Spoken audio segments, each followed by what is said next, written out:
Next summer, U.S.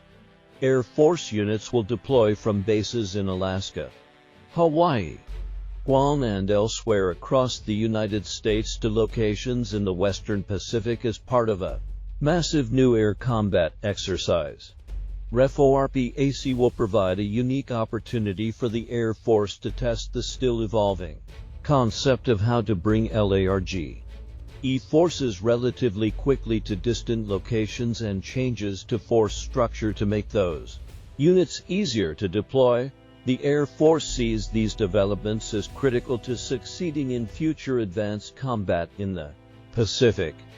General David Allvin, Chief of Staff of the Air Force, provided details about REFORPAC and related developments at a talk the Hudson Institute think tank hosted last Friday. Air Force officials had mentioned this forthcoming exercise in the past, but had provided few specific details. So, we will be deploying from Alaska, Hawaii, Guam, and the continental United States. And it's going to be for about 14 days overall, Allvin explained. We reintegrating it into Indo-PACO MSUS, Indo-Pacific Command campaign plans and our Pacific Air Force's approach to supporting those plans. And so we reintegrating it into the combatant commander's piece. But we doing it in a way that is more robust.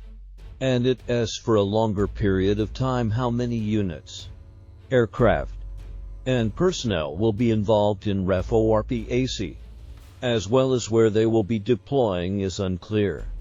During his talk, Allvin shared a map, seen above, suggesting the exercise area will be in a zone roughly between Japan and the Philippines. The map also says that it will take approximately 4 days for forces to get where they going in the first place. REFORPAC will also be tied in on some level with the biennial Talisman Sabre exercise in Australia. Allvin noted that the Air Force has already been working to increase the scale and scope of large force air combat and air mobility exercises in and around the continental United States. We need to get back to those large-scale exercises. And to their credit, many of the wing level, and the numbered Air Force level, and even some of the MAJCOM major command level units, they have started to organically expand their exercises, the Air Force's top officer explained. Red flag exercises have become more expansive. The weapons school integration exercises, their sort of culminating events, are becoming more combat representative and expanding. This is a trend that the war zone has been following closely, is particularly typified by the new Pacific-focused Bamboo Eagle exercise series, the latest iteration of which just wrapped up recently at bases across California. Another major component of Bamboo Eagle has been validating the Air Force's new air combat employment ACE concepts of operations, which are centered on deploying forces to disparate forward locations in unpredictable and irregular ways to append an enemy's targeting cycle and reduce vulnerability.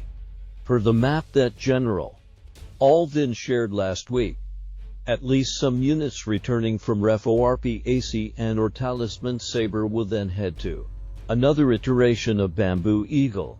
Problem is, the fight won't be on if we can get there. And we need to recognize that and appreciate that. And so exercise mobility Guardian is starting to have us understand those complexities. General Allvin continued. But you don't really know, see, you can part task train this. But until you there, doing it over a period of time, you not really going to uncover the warts that you might not have discovered by doing it in pieces. You have to do it in a realistic scenario. That's where REFORPAC comes in. The exercise's name is a deliberate reference to the late Cold War era return of forces to Germany reforge or exercises Each iteration of REFORPAC was designed to demonstrate the ability of the U.S.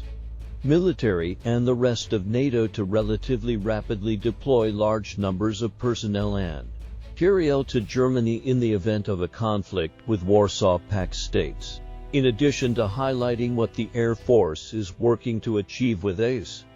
REFORPAC also underscores how the service is looking to restructure itself to support those concepts of operations.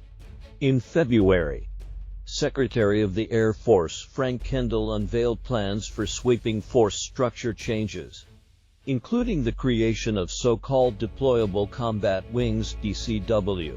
DCWs will be designed to be capable of deploying forward as cohesive entities and slotting right into regional command and control structures.